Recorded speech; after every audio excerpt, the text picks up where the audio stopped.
over the next year or two, something is going to happen. It's going to be a tightening of the aperture through which we view crypto. This isn't going to be a voluntary change. It's going to be imposed upon us by regulators. I know you hate where this is going already, but hear me out. This has happened to us before, and we survived just fine. In 2017, everyone was acting like ICOs were permissible. Then after the big crash and a few enforcement cases, it was widely acknowledged that ICOs were probably mostly illegal. So what did we do this time around? We just invented different roundabout mechanisms to accomplish the exact same capital formation goals. It's an initial stake pool offering that's totally not an ICO. It's just a liquidity pool launch event. It's only an NFT sell with a follow-on fungible token airdrop that we strongly implied beforehand. These are totally not ICOs. Unfortunately, off in the distance, contrary to all that conventional wisdom, you can already hear the jaws of the regulatory vice beginning to tighten. Ready? Let's go.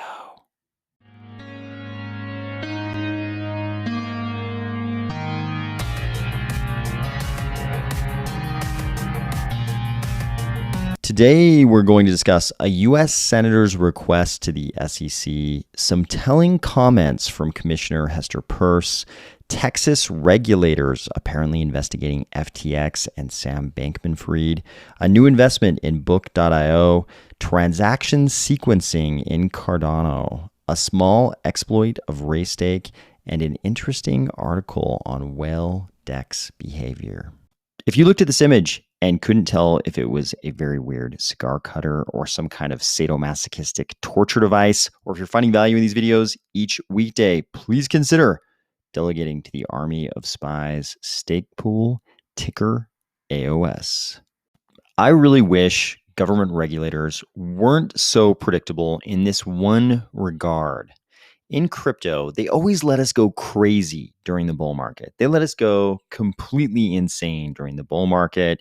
And there are all kinds of things that predictably, after we crash, they're going to drop the hammer on. We saw this in 2017. ICOs are going off like fireworks everywhere. Everyone seemed to have an ICO, and the regulators, they were there. But it wasn't until after the big crash that they really swooped in and started dropping hammers. And it's obvious why this is the case. Of course, if you're any kind of government agency, you don't necessarily want to be on the opposite side of public opinion. Sure, they end up on the opposite side of public opinion occasionally, but if they can choose their timing, and they pretty much always can, if they choose their timing to launch some kind of an enforcement action, they're going to be very tempted to launch it when public opinion will be on their side.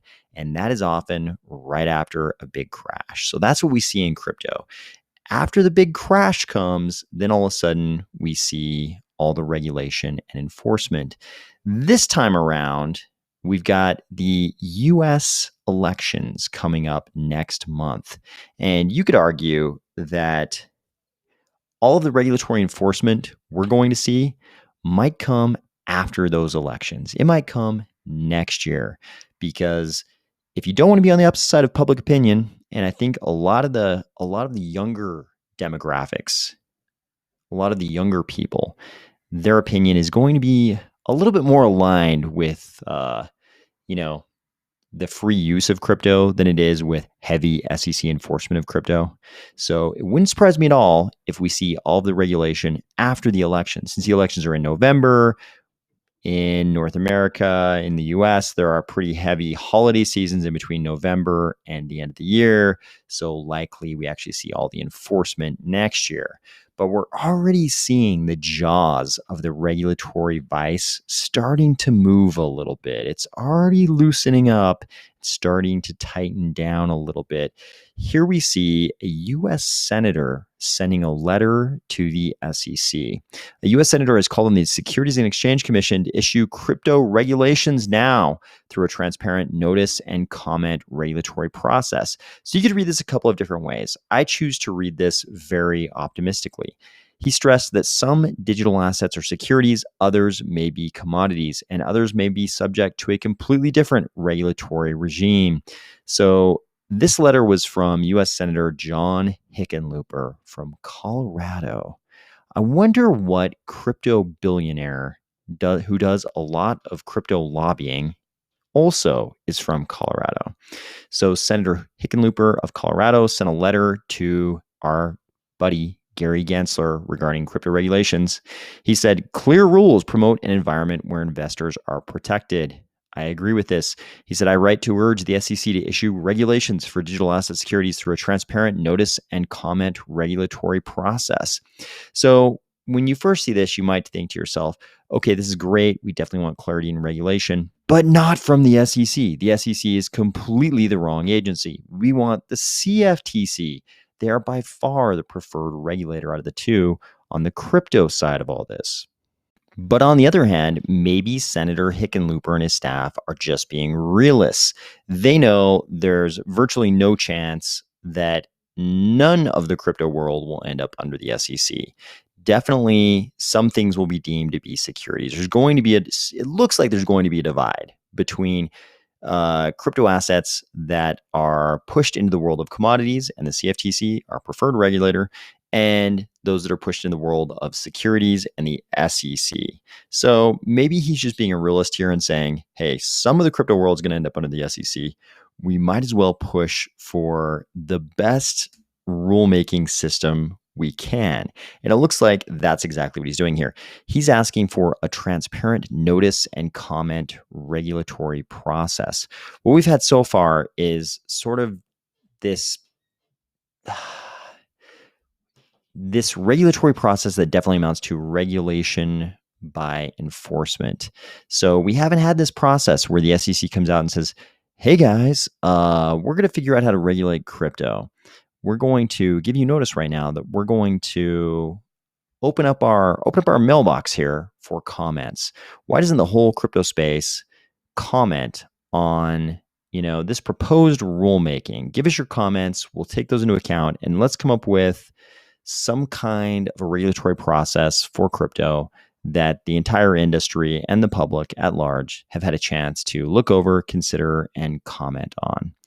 That would be the way you hope crypto regulation is done. The way you hope it's not done is the way it's kind of currently being done. And that's that we have this huge amount of ambiguity, very little regulatory clarity.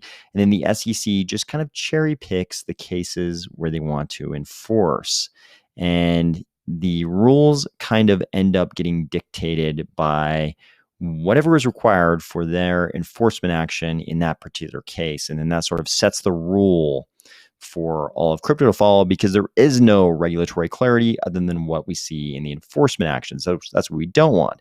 So it looks like Senator Hickenlooper here is asking for the right thing, probably because he realizes some of crypto is definitely going to end up under the SEC. He says applying the old rules to the new market could inadvertently cause financial services to be more expensive, less accessible, and the SEC's disclosure regime to be less useful to the American people. Given the complexity of these issues and recognizing that some digital assets are securities, others may be commodities, and others may be subject to a completely different regulatory regime, a formal regulatory process is needed now. This will significantly improve policy development and allow the SEC to collect views and understand concerns. That would be great if the SEC understood our concerns as the crypto industry. That would be fantastic.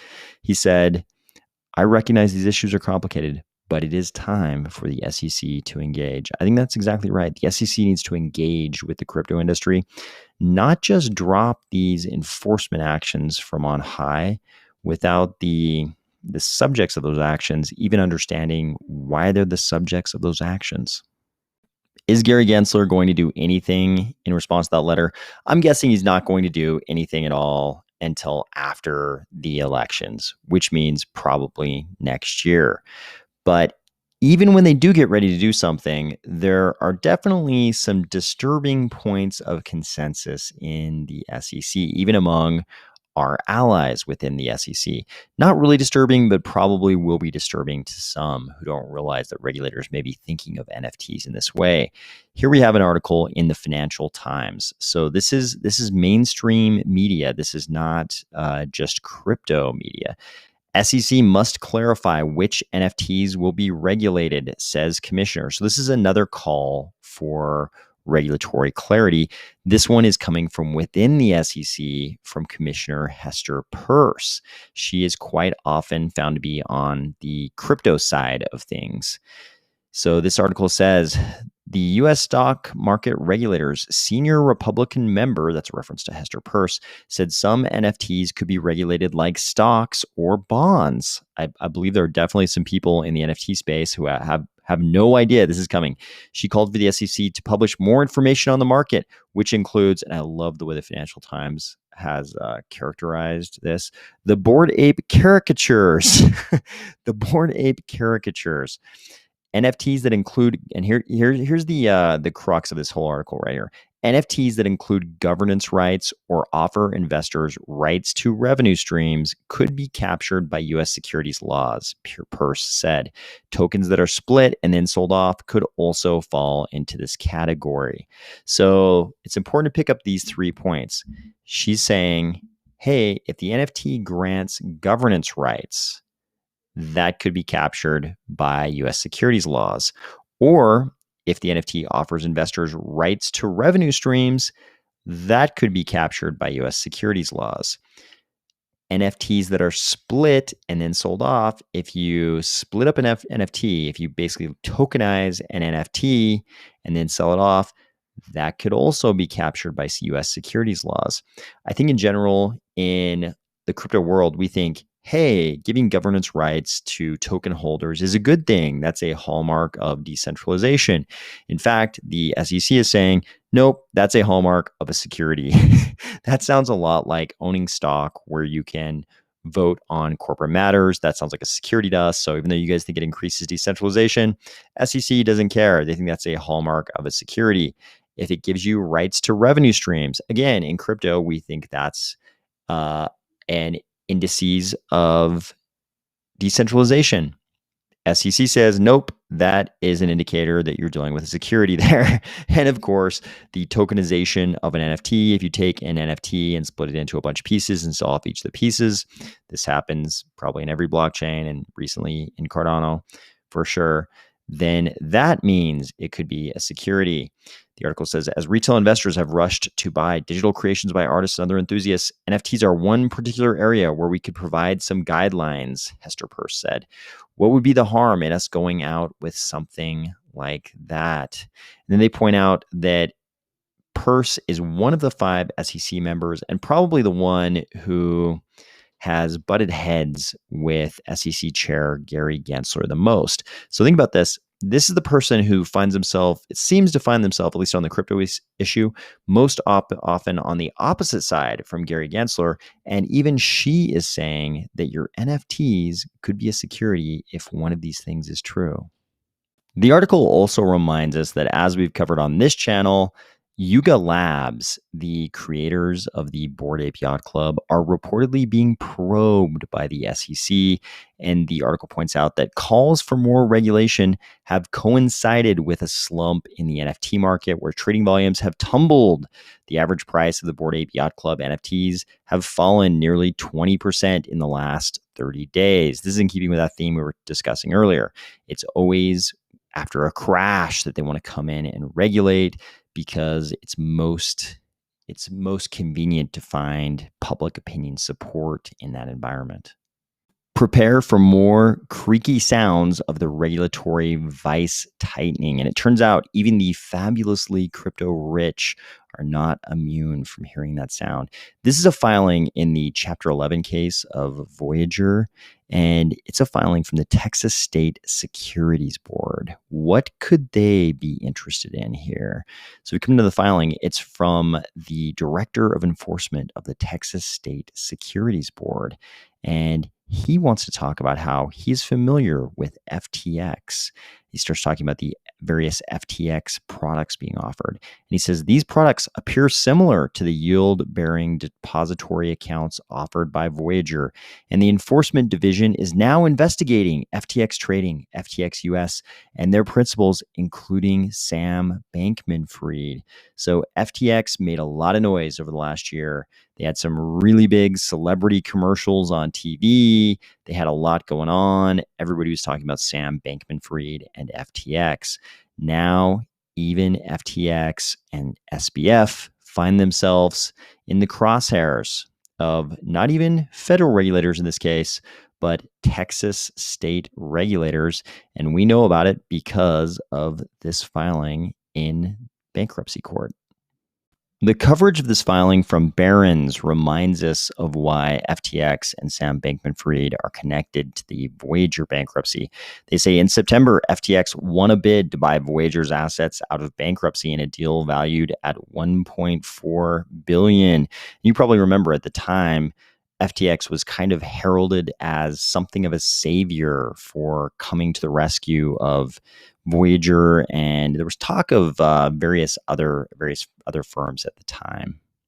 I'm afraid we're going to see a lot more of this, guys, as the bear market progresses. And if you remember what happened after 2017, you already know things could get a lot worse. The market could get a lot worse from here, unbelievably, but it could.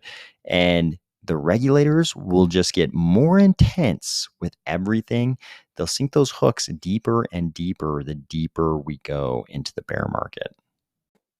The result of all this is probably going to be that by the time we get to a much more positive looking market, we'll probably be looking at the entire crypto space through a much smaller aperture. Our view of the permissible use cases will be much less expansive. By then, the consensus will have been reached that a lot of the use cases we think are okay right now probably will not turn out to be okay, just like ICOs in 2017. Back to Cardano proper, we see a lot of good news, including a big investment by BDMI in book.io. So the important part here is, who is BDMI? Well, in this news release on the announcement, we can see that BDMI is a wholly owned subsidiary of the global media services and education company Bertelsmann. But if you're not familiar with Bertelsmann, you're probably asking yourself, how global is it really? How big a deal is this really? Well, if we go to the BDMI About Us page, we can see that Bertelsmann includes RTL Group, which is Europe's largest commercial broadcaster, the television portfolio of Europe's largest commercial broadcaster. That's already a big deal. But they also own Penguin Random House, the world's largest trade book publisher. And they also own BMG, the world's fourth largest music company. So Bertelsmann really is a gigantic global media company. Good for book.io. Good job, guys. We also had a very interesting thread in Cardano recently that, of course, was highly mischaracterized by a bunch of crypto media outlets outside of Cardano. So the thread started out like this, innocently enough. While transactions in Cardano are validated on a first-come, first-served basis in mempool, can an SPO choose which transaction to validate by circumventing the order? Can an SPO censor transactions and leave it in mempool without validating it? I did not find any official documents. So, of course, what's being asked about here is the sequencing of transactions, which would allow for minor extractable value or maximal extractable value. We've talked about this a million times on the channel, but basically a very simple case would be, you could take a transaction that somebody else is trying to get committed to the chain, some other user of the blockchain, and you could sandwich two of your own transactions around that if you were the stake pool operator, and make some money by extracting value from that transaction in the middle. Say they're going to make a purchase on a DEX, and that liquidity pool they're going to purchase from is pretty thin and it's going to drive the price up. So you could buy a little bit of that asset before they do, and then they make their purchase and drive the price up. And then you have another transaction on the other side, their transaction, which immediately sells that asset. So you've made some money and they're basically out of luck and actually lost out a little bit because your transaction also drove up the price a tiny bit for them. And then theirs drove it up even more, and then they sold. So it's a very simplistic example, but this is a kind of sandwiching of transactions and many more exotic and complicated things that can be done to extract value if you're resequencing transactions as a validator. And of course, this question is, hey, can Cardano SPOs do this? The interesting thing is that pretty much if you have a permissionless blockchain and an open source, validator node software, then people, of course, could take that open source software and, sort of replace it with their own code. They could write their own code that allows them to reorder transactions. And because the whole thing's permissionless and open source, they could engage in this behavior that results in maximal extractable value, minor extractable value. So this is pretty much true of all blockchains. If you're going to have permissionless open source blockchains, which is what we definitely want, then this is something that could be done. Does the Cardano node allow this? No, it does not. You would have to take the Cardano node and replace it with your own custom code that allows you to do this. Of course, there were crypto outlets outside of Cardano that tried to characterize this as bug in Cardano allows for stake pool operators to resequence transactions, which is not what's going on. There is no bug, as far as I know, and the node doesn't actually allow you to do this. But like any other blockchain, if you replaced the code in the node software with your own code, with your own custom code, you could engage in this kind of malicious behavior. And this is all summed up quite well by Stake with Pride here, who says, yes, it is possible with custom code, but input endorsers will fix this. Stake pools will be randomly selected to pick transactions and build blocks, which get proposed by another random set of pools. I've been saying, I think for probably over a year, maybe like a year and a half at this point, that exploits will happen in Cardano, and an exploit has happened. Ray Network says on October 3rd and October 10th, an attacker attacked Raystake by spoofing a stake key in the payment address, causing the vending machine to send rewards of a specific stake key to the attacker's address. So we've seen this kind of attack repeatedly in the robbery forest over on the other side, among Ethereum and various Solunavaxes. We've seen pretty much exactly this kind of attack. What we're used to seeing over there is gigantic amounts lost. So how much was this attack? Was it 100 million, 500 million? None of these amounts would be surprising. 100 million USD, 500 million USD. Not the case. Affected funds include 412,253 ADA. By my calculations, based on latest prices, that'd be about $152,000. So we finally have had a notable exploit in Cardano. I'm sure we've had one before this, but this is one of the very first notable ones, and it was only $152,000. This is kind of exactly what I hoped for. I kind of hoped that the exploits in Cardano would be infrequent compared to the robbery forest over on the EVM account balance Solunavax Ethereum side. I hope to be infrequent and not gigantic. And so far, they've been exactly that, infrequent and not gigantic.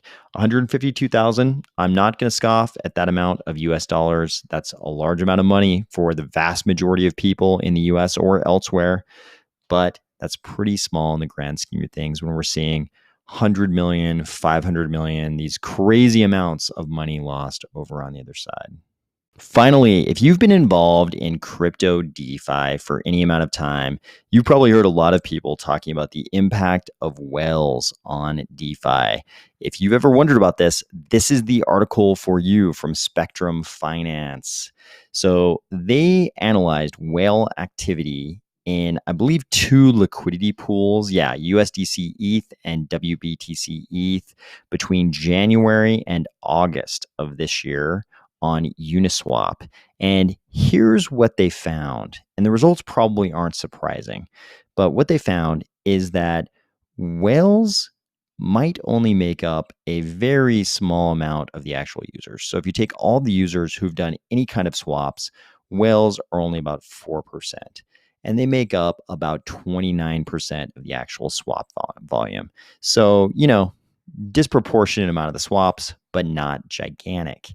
So 4% of the users, 29% of the total swap volume. However, if we go down to liquidity, it's a much more pronounced version of that same story. So if we look at users who've made deposits, users who are intending to provide liquidity for one of those liquidity pools, whales make up 22% of the users with deposits, but they make up 97% of the total liquidity locked. So whales are only 29% of the swap volume, but they're 97% of the locked liquidity. So it turns out that at least in those 2 liquidity pools on Uniswap, whales really like to provide liquidity, and they disproportionately like to swap, but it's nothing like how much they love to LP. Whales really love to LP. There's a lot more detail in this article, so you can come on over here to the spectrumlabs.medium.com to check it out. I hope you're having a great week, and I'll talk to you tomorrow.